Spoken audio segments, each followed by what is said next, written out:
saya akan membagikan video untuk bercara atau bercocok tanam di tempat yang tidak memerlukan lahan yang luas.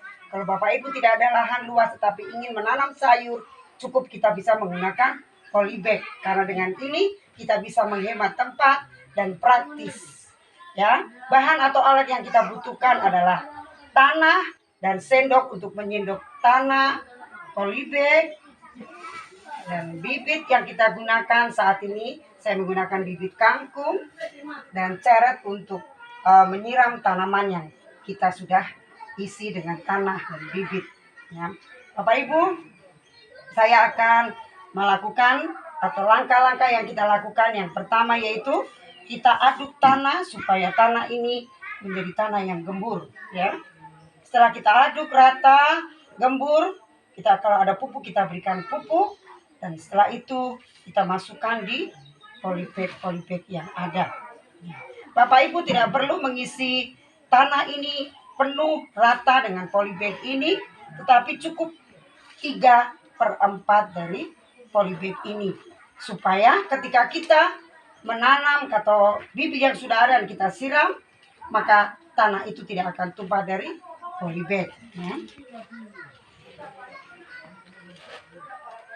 Setelah kita isi tanah ini 3/4 dengan ukuran 3/4 polybag yang ada ini, kita isi bibit. Sebelum kita isi bibit, kita berikan lubang terlebih dahulu di tengah-tengah tanah yang ada untuk mengisi bibit. Kita isi bibit ini 3 atau 5 butir saja, 5 biji atau 5 buah saja kita isi di dalam polybag. Dan setelah kita isi, kita akan tutup bibit ini dengan tanah secara tipis dan kita siram supaya bibit ini bisa tertutup tanah.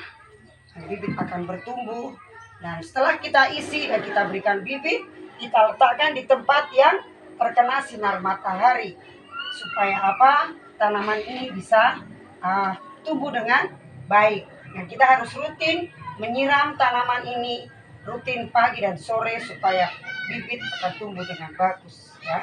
Inilah cara yang praktis dalam kita menanam tanpa kita memerlukan lahan yang luas, cukup dengan polybag saja. Semoga Bapak Ibu bisa melihat video ini dan bisa mencobanya. Sekian dan terima kasih.